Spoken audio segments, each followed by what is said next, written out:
bersama kami di Ngobrol Horor. Bersama saya Ananda sebagai host di episode Ngobrol kali ini. Jadi kali ini saya tidak sendirian karena kita sudah kedatangan narasumber yang akan menceritakan pengalaman horornya kepada teman-teman semua. Oke, langsung saja kita perkenalan terlebih dahulu aja. Oke, terima kasih. Perkenalkan, nama saya Dian Ferdinawan. Saya berasal dari Bima. Oke, Dian. Katanya Dian ini juga mahasiswa di sini ya, di Universitas UIN Mataram. Jurusan Komunikasi Penyiaran Islam. Iya, Kak. Oke. Katanya Dian juga Kosma ya di Iya, KPID. Kosma KPID. Oke, Ya. Kosma. Jadi teman-teman, Dian ini juga adalah seorang pendaki gunung, benar? Ya, betul sekali. Gunung yang katanya sering mengalami kejadian-kejadian horor yang tentunya berbau mistis yang sering diganggu saat mendaki, dan katanya juga sempat diteror. Ya, diteror. Oke, diteror. Oke, penasaran sama ceritanya? Langsung aja, Dian. Oke, jadi waktu itu tuh emang baru pertama kali mendaki atau gimana? Jadi waktu itu bukan pertama kali mendaki. Oh, berarti udah sering. Udah sering mendaki. Sebenarnya itu pendakian yang ke-10 saya. Oh, udah lama. Iya, yang Bukan pertama. udah lama pendakian Tapi yang ke-10 ngalamin saya. kejadiannya itu baru pertama pas di pendakian ke-10 itu. Iya, baru pendakian ke-10 dan seterusnya nanti. Oh, berarti di awal-awalnya belum. Di awal-awal belum, karena masih dijaga oleh para pembina dan para instruktur lah pada saat itu. Terus Dian ini termasuk orang yang ini enggak, yang bisa melihat yang orang-orang pada umumnya nggak bisa lihat gitu. Saya sebenarnya bukan orang yang terlalu percaya tentang hal-hal begituan. Terus untuk melihat? Tetapi pada saat ngalamin kejadian itu, jadi saya percaya gitu tentang hal-hal mistis gitu. Percaya. Ya. Tapi untuk melihat bisa? Untuk melihat itu ada waktu dan suasananya juga. Oh, berarti Belum tergantung suasana gitu. Enggak indigo berarti kan? Enggak indigo. Enggak, alhamdulillah enggak indigo. Indomie. Terus gimana sih awal kejadiannya itu alurnya tuh gimana sih sampai bisa ngalamin kejadian seperti itu? Oke, ya pada saat itu adalah pendakian ke-10 saya, yang dimana saat itu saya jadi ketua dari Sispala, siswa pencinta alam di SMK saya. Iya. Oh, ini dari SMA? SMK. Oh, SMK. Iya, SMK.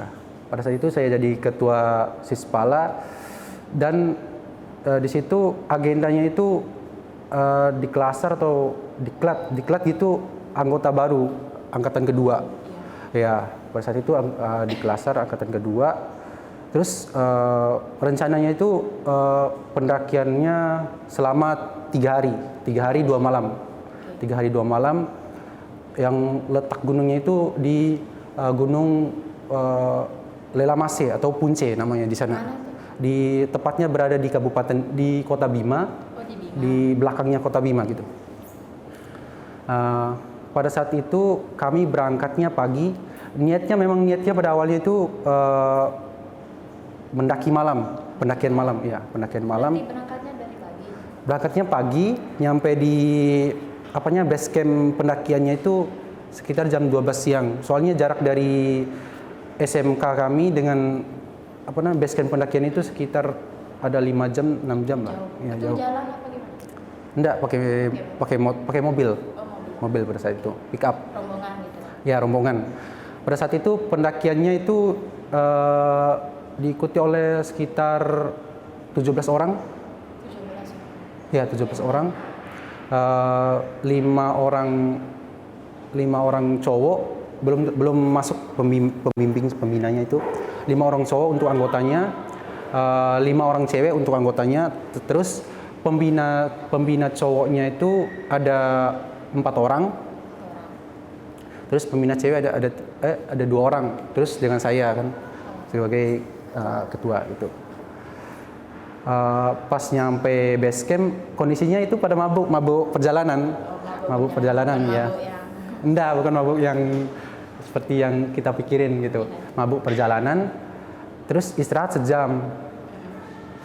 Pas itu nyampenya jam 12 siang di base camp itu, daftar apa segala macam selama registrasi. Terus pas selesai registrasi itu jam 2 siang. Sekaligus dengan istirahatnya karena pada mabuk semua kan. Makan juga ya? Ya, makan. Terus lanjut perjalanan dari base camp ke pos 1. Dari base camp ke pos 1 itu sekitaran 3 jam. 3 jam? Ya, 3 jam. Tapi 3 jam itu jalan laki-laki ya, bukan jalan perempuan. Oh, berarti cepat? Cepat. Taksiran itu jalannya laki-laki. Bukan porsi jalannya perempuan gitu loh. Lelet gitu. Kan perempuan kan ada, gimana gitu. Berarti kalau perempuan lebih dari 3 jam? Ya, lebih dari 3 jam lah gitu. Terus pada saat pertengahan jalan sebelum nyampe sungai, sebelum pos 1 itu ada sungai besar, terus agak naik sedikit lalu nyampe pos 1. Sebelum pos 1 itu ada sungai besar. Jalan kan ini? Jalan. Kan udah mulai pendakian kan. Jalan, ada sungai besar, tiba-tiba hujan sebelum nyampe sungai. Hujan lebat sekitaran ada 10-an menit. Hujan. Terus pada saat itu kami kejar-kejaran dengan supaya biar nyampe sungai, biar lewatin sungai itu, biar tidak banjir kan. Karena di sana kalau tidak cepat-cepat itu rawan banjir. Nanti takutnya terjadi hal yang tidak diinginkan lah. Gitu. Itu suasananya gelap apa? Gelap ya pas hujan? Ya seperti yang hujan pada umumnya gitu. Agak gimana lah gitu. Pada saat itu jalan nyampe sungai itu sekitaran jam 4-an, jam 4 sore. Sekitaran jam 4 sore nyampe sungai, habis itu ngambil air apa segala macam untuk kita masak nanti di pos 2 itu rencananya.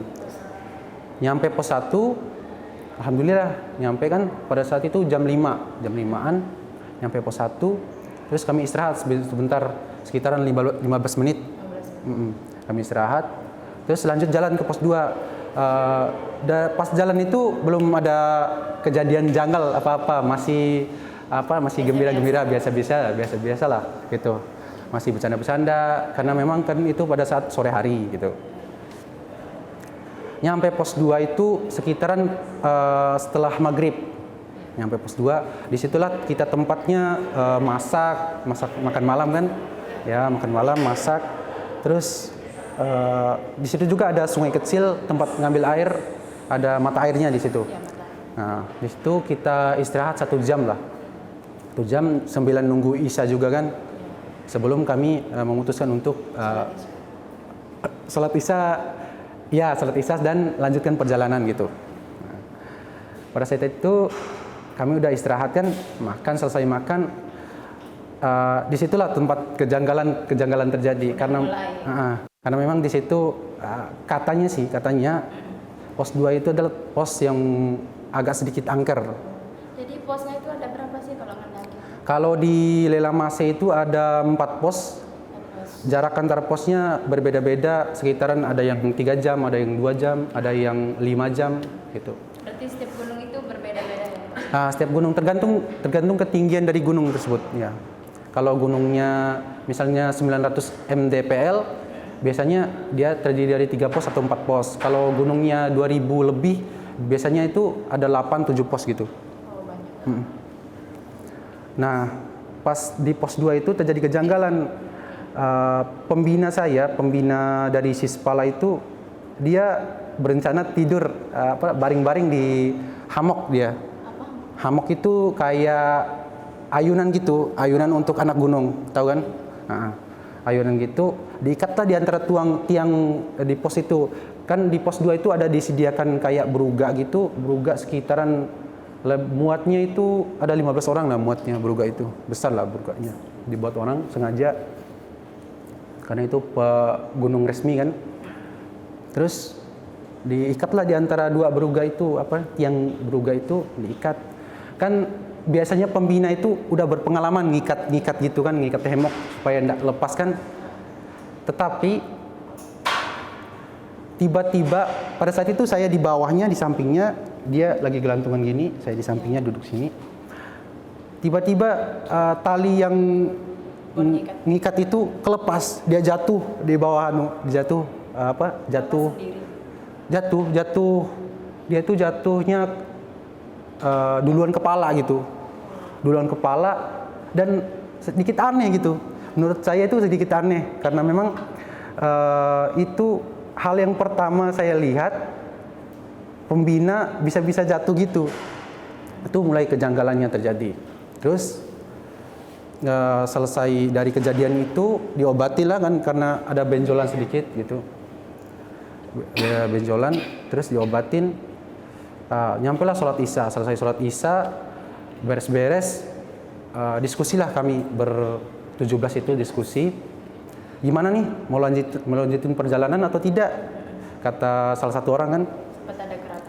Sempat ada keraguan karena memang pada saat itu tiba-tiba datang hujan lebat lagi. Sebelum kami melanjutkan perjalanan itu, tiba-tiba datang hujan lebat, hujannya sangat deras sekali, sehingga kata pembina satu, kita tidak mungkin melakukan perjalanan, kata pembina satu. Ya. Pada saat itu dirundingin diskusi gimana ini, terus kata leadernya itu,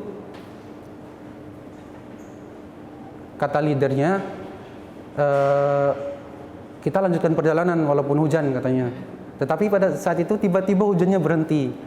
Hujannya berhenti sekitaran kami nunggu itu 2 jam. 2 jam. Ya. Ya, itu pas jam 10 kalau nggak salah. Gitu. 10 malam hujannya berhenti. Terus diskusi lagi kan, gimana nih lanjut perjalanan? Kata leadernya, lanjut katanya. Karena udah berhenti hujan. Terus kita tanya cewek-cewek yang lain juga, yang 5 orang sama 7 orang dengan pembinanya itu, gimana? Masih kuat jalan, kata kami kan. Karena mereka optimis mau ngejar sunrise di atas puncak, makanya mereka memilih untuk lanjut jalan gitu. Pada saat itu lanjut ke jalan dari pos 2 ke pos 3 itu udah mulai janggal-janggalnya terjadi, udah mulai sekarang. Itu yang ngerasain kejanggalan itu semua gitu, yang ada di sana apa cuma dia aja? Pada saat itu saya, leader sekaligus pembina saya, 2 orang yang ngerasain, sama penyapu. Penyapu itu yang paling belakang, yang jaga leadernya pembina yang satunya. Penyapu itu yang paling belakang. Enggak semua. Leadernya yang pertama saya ngerasain sama penyapu. Di struktur pendakian itu kadang ada leader, ada yang logistik di tengah, sama ada penyapu yang untuk menjaga jalan di belakang. Jadi itu mulai kejanggalan. Memang dari awal itu, dari pos 2 itu ada satu cewek yang enggak safety gitu, enggak safety. Safety itu enggak punya perlengkapan gunung yang lengkap gitu, enggak lengkap lah. Dia tuh cuman pakai sendal jepit, terus jaket bukan jaket gunung, jaket biasa gitu, sama tasnya tas kecil dia bawa, karena dia cewek juga kan, kecil, tingginya 150-an lah cewek itu. Intinya bukan timnya kan? Timnya. Oh, tim. Timnya kami kan, yang anggota yang mau dilantik itu. Oke, pada saat itu udah saya ingatin, kan saya itu ada bawa sendal gunung 1 sama sepatu yang saya pakai. Sendal gunung itu untuk mengantisipasi agar biar jika terjadi misalnya sepatu saya robek gitu, sendal gunung itu bisa. Nah, ini pakai sendal gunung saya, kata saya, biar di pos 3, di pos 2 sampai pos 3 itu jalannya itu semak-semak gitu, daun-daun kering gitu, sehingga banyak ular, banyak lipan, banyak hewan-hewan beracun seperti kalajengking apa segala macam kan. Bahaya. Pada saat itu saya nyuruh, ini pakai sendal saya. Dia enggak mau, tetap kekeh jalan pakai sendal jepit. Enggak mau dia. Kata saya, ayo pakai ini biar safety, kata saya, dengan pakai kaos kaki saya, kata saya. Dia enggak mau. tetap kekeh jalan. Katanya dia kuat, katanya saya kuat gitu. Begitu aja dia bilang dengan menggunakan bahasa Bima. Terus saya translate kan, ya. Pada saat jalan sekitar 15 menitan jalan, tiba-tiba dia teriak yang enggak pakai itu. Dia tuh posisinya saya paling belakang kedua di depannya penyapu. Yang cewek itu depan saya ada cewek satu, terus dia depannya lagi depannya lagi. Tiba-tiba dia teriak. Teriaknya itu bukan teriak kayak orang kesakitan digigit gitu loh, digigit ular gitu loh.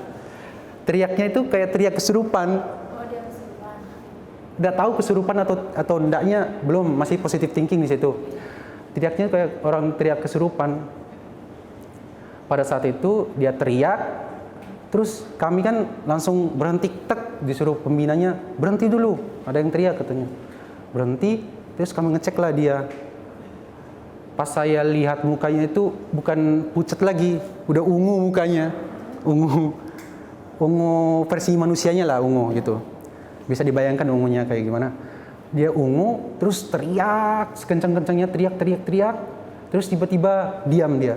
Tiba-tiba diam, enggak ada yang nyuruh, enggak ada apa, diam. Tahu-tahu pas dicek dia disengat lipan. Oh, kesengat, bukan kesurupan. Bukan kesurupan, disengat lipan. Tetapi pada saat itu janggalnya itu teriaknya bukan teriak kayak disengat gitu. Teriak kesurupan. Dia teriak kesurupan, disengat lipan kan. Pas saya cek lipannya itu, lipannya sekitaran satu jari gini besarnya. Pantas dia teriak gitu kan. Dia teriak, tapi janggal gitu teriaknya. Mukanya pun pucat. Pas dicek, diajak ngomong, dia enggak ngomong. Terus tangan dan kakinya enggak bisa digerakkan. Pada saat itu tangan dan kaki dia enggak bisa digerakkan. Setelah dia teriak langsung diam, langsung lumpuh total. Lumpuh. Nah, tangan enggak bisa digerakkan, kakinya enggak bisa digerakkan. Kepalanya hanya bisa geleng-geleng gini, cuman mulutnya enggak bisa berbicara, sama badannya aja yang gerak gitu. Tiba-tiba pada saat itu leadernya bilang, gimana, kita lanjutkan perjalanan atau kita balik gitu. Balik ke pos 2, balik lagi pos 2. Kan itu jalannya sekitar 15 menit.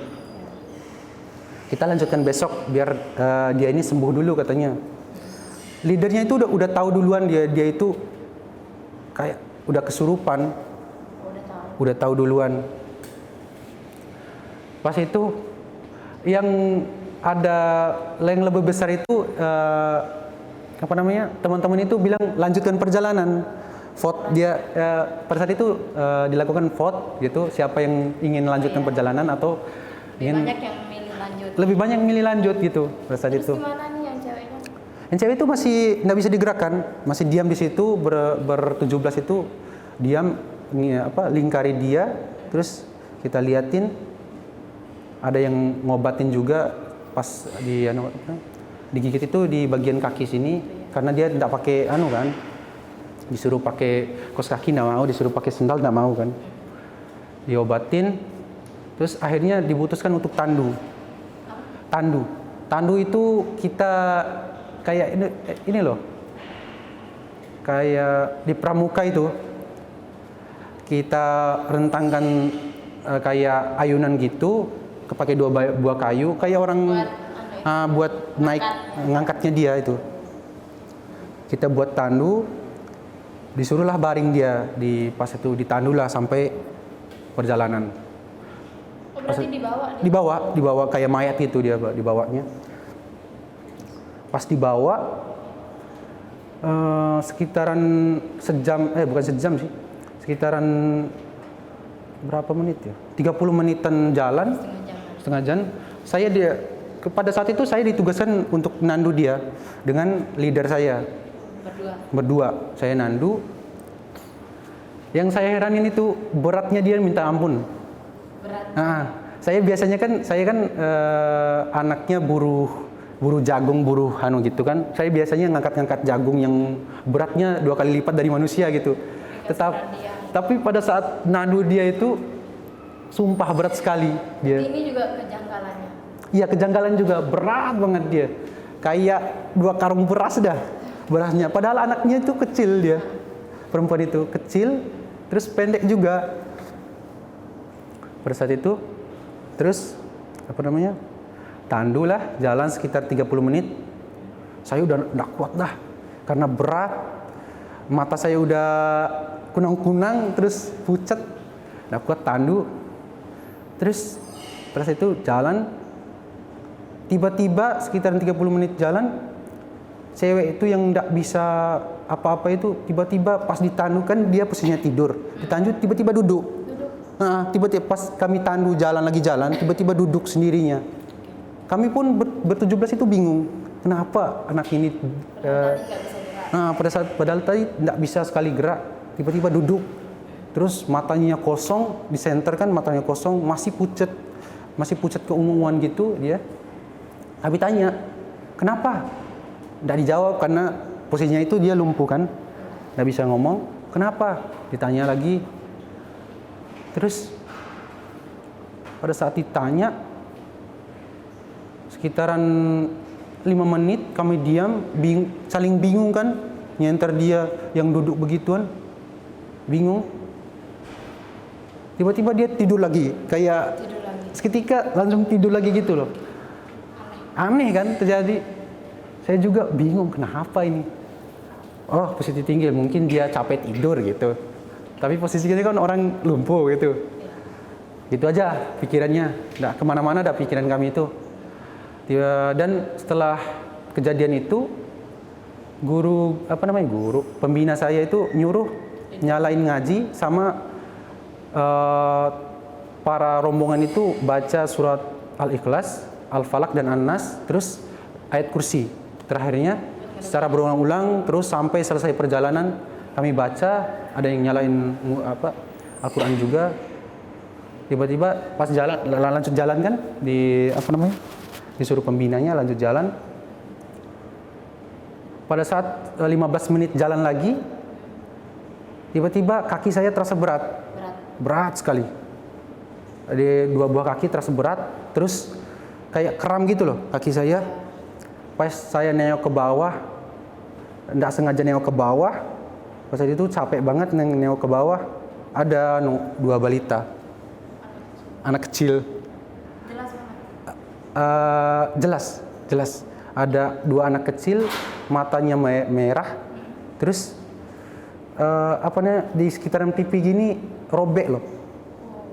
Robek, ya. 2 anak kecil, 2. Terus ada di kaki saya, lagi megang gini, peluk kaki saya. Pantesan berat gitu. Pantesan saya, langsung saya ngadep depan, istighfar, terus baca surat, baca itu yang disuruh sama pembina saya, baca, terus jalan. Pas sekitaran mau nyampe pos 3 itu keluar hutan. Di antara pos 3 sama pos 2 itu hutan semua. Terus pas pos 3 itu savana gitu. Savana padang rumput gitu, luas. Terus pas sebelum nyampe pos 3 saya nyerah. Saya bilang ke pembina saya, "Pak, saya tidak mampu lagi nandu ini. Tolong gantiin saya," kata saya. Padahal saya udah lihat ini, ketakutan karena lihat ini. Udah enggak kuat saya, enggak bisa, mau pingsan kata saya. Terus yang gantiin saya itu penyapu yang belakang, pembina yang penyapu yang belakang, terus saya gantiin posisi dia di penyapu.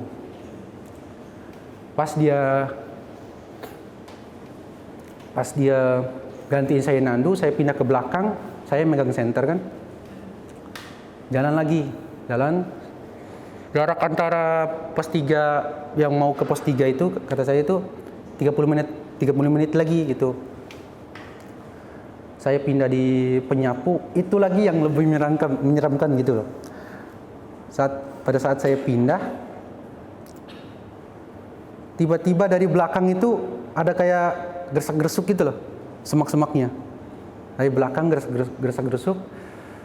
Dari belakang itu kayak ada yang terbang ngitarin kami ber-17 itu. Jadi semuanya lihat? Enggak, cuman perasaan saya.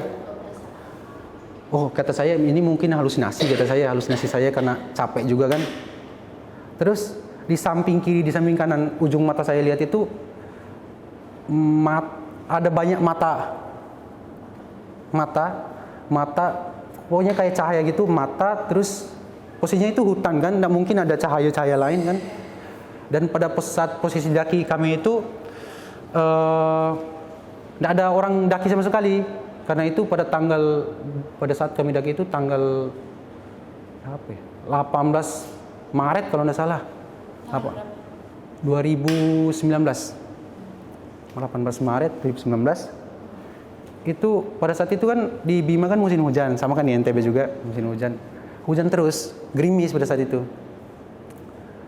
Nggak mungkin kan ada orang, mata di ujung mata saya itu banyak lihat mata yang nyorot, lihat kami ber-17 itu. Masih perasaan. Wah, saya udah merinding dah di belakang, karena kan posisinya saya di paling belakang. Ya. Saya tanyalah pembina yang cewek, Bu, bisa di belakang nggak? Kata saya. Oh, nggak bisa, saya jagain ini, katanya. Waduh, kata saya, udah makin merinding dah sekarang. Alhamdulillahnya pada saat itu nyampe pos 3, keluar hutan, lega dah saya keluar hutan itu. Diistirahatkan, yang tandun itu diturunkan, yang cewek itu yang masih tidur, yang masih tidak bisa ngomong apa-apa. Pas 10 menit istirahat, rencananya istirahat di situ 1 jam karena capek juga kan. Pas istirahat sekitar 10 menitan, tiba-tiba perempuan itu bangun dari tidurnya, bangun dari tadi tanpa kata pun, diam sekitaran 5 menit. Dia diam, dia bilang gini, ayo lanjutkan jalan, kata dia. Ngomong, tiba-tiba bisa ngomong, tiba-tiba bisa jalan, ayo lanjutkan saya jalan, kata dia. Saya kuat, katanya. Saya tidak lagi sakit-sakitan lagi, kata dia. Pada jalan dari pos 3 ke pos 4, lanjut jalan dah. Setelah istirahat itu lanjut jalan, karena tidak ada tempat ngecamp. Rencananya mau ngecamp di pos 3, cuma tidak ada tempat landai yang untuk ngecamp. Tidak bisa ngecamp. Tidak ada yang datar. Miring dia. Jalan. Yang cewek yang barusan lumpuh itu, jalannya itu tidak kayak manusia normal. Oh, udah bisa jalan. Udah bisa jalan. Cepat jalannya dia. Kayak bukan cewek, bukan laki-laki lagi. Saking cepatnya, lebih dari itu. Dia jalan sendiri, tapi dijaga sama pembinanya, leadernya di depan. Kalau dia takutnya dia salah jalur kan, jalan kuat banget dia jalan. Pada saat mau nyampe pos 4, dari jarak pos 3 ke pos 4 tuh sekitaran 2 jam lebih. Tiba-tiba dia melambat, yang cewek itu dia melambat, ngampiri saya di paling belakang. Dia bilang gini, pada saat mau nyampe pos 4, dia bilang gini, dengan bahasa Bimanya, dia bilang gini, ini rumahku, katanya. Pada saat mau nyampe pos 4, ini rumahku, katanya. Terus reaksinya dia gimana, Mas? Loh, kata saya kan bingung. Kenapa dia bilang ini rumahku? Oh, mungkin dia bercanda, kata saya. Ini rumahku. Terus lanjut jalan lagi dia ke depan, lanjut jalan, nyampe lah pos 4. Pada saat pos 4 itu kan mata air. Nyampe pos 4 tuh sekitaran jam 3 malam. Jam 3 malam, akhirnya masak-masak sampai subuh. Dengar azan subuh itu saya langsung lega, azan subuh. Karena posisi pos 4 dengan puncak itu sekitaran 30 menit, dan puncak dengan pemukiman warga di bawah itu namanya Desa Wera, kalau tidak salah. Desa Wera itu tidak jauh gitu. Jadi azannya kedengaran dari bawah itu. Dengar azan, alhamdulillah, kata saya. Salat subuh dulu. Habis sholat subuh, nyampe dapat sunrise, foto apa segala macam kan. Tercapai lah sekitaran jalan 30 menit. Tidak ada lagi kejanggalan pada saat itu. Tercapai. Terus paginya foto-foto lah biasa, kayak anak gunung biasa. Ada kegiatan nanam pohon apa segala macam. Jam 12 siang kan istirahat sholat, makan kan. Terus saya bilang gini ke leader pembina saya bilang, Pak, pokoknya saya tidak mau ketemu malam lagi, kata saya. Tidak mau ketemu malam di gunung lagi. Pokoknya hari ini harus kita turun, kata saya. Kata peminatnya, tidak bisa, soalnya belum proker dari organisasi kita belum terlaksanakan sepenuhnya itu di atas gunung itu. Tidak bisa Pak, pokoknya saya tetap mau tidak ketemu malam di sini, kata saya. Pokoknya saya tetap mau pulang, kata saya. Saking takutnya ketemu malam lagi. Terus peminatnya tetap kekeh. Saya sebagai kan tidak bisa ngelawan kan. Akhirnya ikutlah ngecamp lagi. Hari kedua pada saat itu maghrib, sholat maghrib, makan. Setelah sholat isya makan, setelah sholat isya terus diajaklah kumpul, ngobrol-ngobrol apa segala macam kan. Terus saya tidak berani bawa ngobrol di situ karena di gunung itu tidak bisa kita ngobrol-ngobrol yang aneh-aneh gitu, kata saya. Kata peminatnya tidak bisa. Akhirnya pada saat itu ditentukanlah siapa yang tugas shift malam jaga ngecamp, jaga tenda gitu. Diputuskan saya sama peminat saya berdua. Iya. Udah saya takut ketemu malam terus ditugasin gitu lagi, kata saya. Saya takut kan. Pada saat itu udah masuk karena memang peraturannya kan jam 10 malam harus masuk tenda. Yang mereka yang tidak ditugasin itu harus masuk tenda, semuanya harus tidur. Pokoknya jam 10 malam itu harus tidur gitu. Pada saat mereka tidur, saya dengan peminat saya duduklah nyalain api. Kan udah nyala api kan, nyalain api. Tinggal berdua. Posisi pada saat itu gerimis. Pada saat di puncak itu setengah savana rumput, setengahnya itu hutan. Bagian sebelah kanan kiri hutan, sebelah kanannya rumput. Bisa kita lihat view di depannya, view kota. Terus duduklah ngobrol-ngobrol. Sekitaran jam 12 malam pada saat kami asik-asik ngobrol terus ngantuk. Tiba-tiba api yang kami nyalain itu besar, tiba-tiba mati mendadak. Gitu. Nah, kayak ditiup gitulah, kayak dimatiin secara sengaja gitu, tiba-tiba mati. Saya dengan peminat saya saling tatap, terdiam. Kenapa ini Pak? Kata peminat saya, nyalain lagi apinya, katanya. Nyalain lagi apinya. Terus saya nyalain, kebakar lagi, saya kumpulin kayu lagi, kebakar lagi. Terus untuk yang kedua kalinya selang 1 jam, pada saat itu sekitaran jam 1, tiba-tiba apinya mati lagi. Cek gitu. Ditiup kayak dikerjain kami di atas itu. Udah merinding dah saya.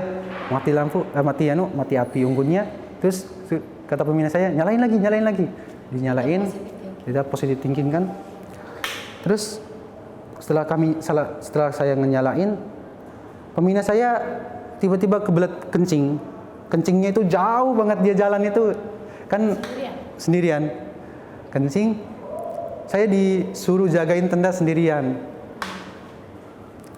Pas saya jagain, tiba-tiba di sudut tenda perempuan, ada yang gerakin tenda gitu. Kayak ada orang gerakin tenda, kayak gempa gitulah, gerakin tenda.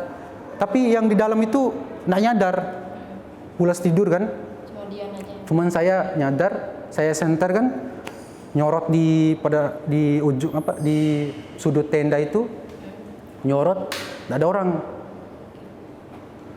Terus ada lagi yang lempar batu segini kena punggung saya. Dari belakang hutan dia. Soalnya tenda kami itu hadapannya itu hadap view. Terus membelakangi hutan gitu. Dari hutan kan? Dari hutan lempar batu gitu. Saya nyorot lagi kan di belakang. Saya beraniin diri ngecek di belakang, beraniin karena rasa penasaran saya lebih tinggi dari rasa takut gitu. Penasaran, ngecek, nyenter, nggak ada orang. Belum datang peminat saya yang lagi kencing itu, lama sekali kencingnya. Tiba-tiba pas pembina saya datang, udah lega dah saya tuh. Udah lega. Terus jam 3 pembina saya udah tidur pada saat duduk dia tuh tidur. Dia udah tidur. Jam 3 itu di sudut, pada saat itu sudutnya itu kan dekatan dengan pohon itu loh. Di sudut itu bunyi lagi, pak, kayak bunyi jatuh gitu. Di sudut tenda bunyi jatuh. Saya nyorot kan.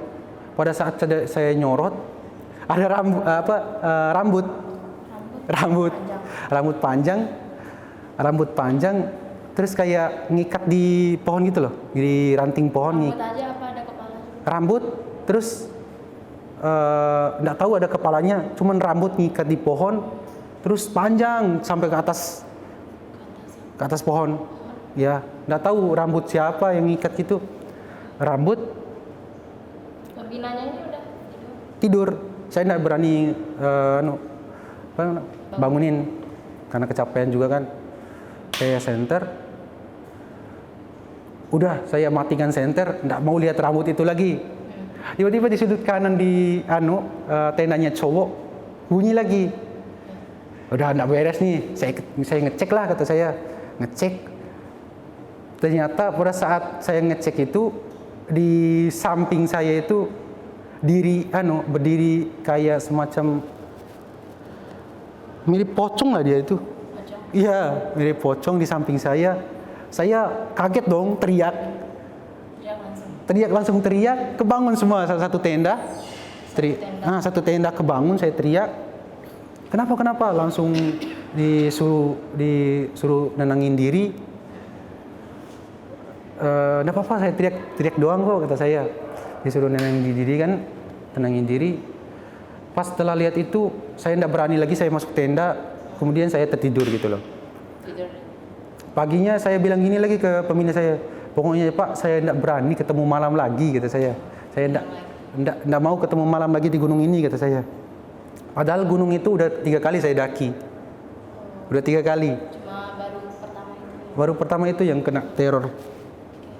Itu akhirnya pada saat itu saya tidak disuruh piket lagi, tidak disuruh piket jaga. Setelah itu pas hari keduanya tidak disuruh, saya langsung tidur, tidak ada kejadian apa-apa lagi. Akhirnya pada saat itu diputuskan untuk turun jam 10 pagi. 10 pagi turun, nyampe base camp itu sekitaran jam 5 sore. Jam 5 sore. Karena turun kan, cepat kita turunnya karena ada yang lari, ada yang jalan juga. Turun, nyampe base camp. Disitulah baru keluar semua cerita-cerita yang lainnya. berarti semua juga. Ternyata yang lain juga ngerasain, yang terbang-terbang, yang pas aneh lihat cewek itu tiba-tiba duduk, tiba-tiba teriak, tiba-tiba bilang ini rumahku gitu. Semua ngerasain, bukan saya sendiri, pembina pun ngerasain. Terus cerita-cerita, ternyata kata penduduk di sana memang banyak pantangan-pantangan yang tidak bisa kita langgar di sana. Berarti ada yang langgar? Ada. Ternyata yang perempuan yang kami bawa yang kena sengat yang tiba-tiba kesurupan itu haid. Haid. Nggak boleh haid, nggak boleh kata-kata kotor, nggak boleh berpikiran negatif mau ke naik gunung dengan pacar apa segala macam, nggak boleh. Pokoknya di sana tuh pantangnya banyak. Kita nyesal pun pada saat kita nanjak nggak boleh. Itu khusus gunung itu sih. Tapi untuk pantangan yang nggak boleh haid, nggak boleh berpikir negatif itu semua gunung pasti tetap ada. Terus kalau misalkan dia pas berangkatnya nggak haid nih, tapi pas di gunungnya dia haid gimana? Itu juga bahaya.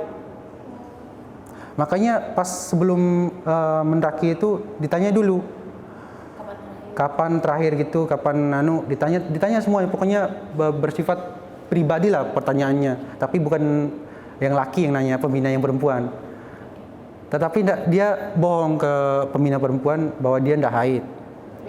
Tapi dia haid pada saat itu. Dia haid karena yang gituan menurut kepercayaan orang nyium bau darah kotor kan. Makanya dia ngikutin. Makanya dia terjadi keanehan-keanehan gitu kata penduduk di sana, Kemudian ada pesan-pesan nggak buat para pendaki-pendaki di luar sana? Atau khususnya para pendaki pemula? Oke, untuk pendaki pemula, pokoknya utamakan safety gitu loh. Dengan safety, pelatihan-pelatihan lengkap. Sebelum kita mendaki gunung itu, kita lihat kondisi mental kita. Tidak hanya kita melihat kondisi fisik, terus kita juga harus mempelajari. Sebelum kita mendaki gunung itu harus mempelajari gimana pantangan-pantangan yang ada di gunung itu. Terus kita juga yang selagi pas kita membawa teman-teman kita juga harus tanya teman-teman kita gimana kondisi mentalnya, gimana apakah dia haid atau tidak. Itu aja sih sebenarnya. Harus benar-benar diperhatiin karena gunung itu adalah tempat yang sensitif, bukan hanya menampilkan keindahan alamnya aja gitu loh.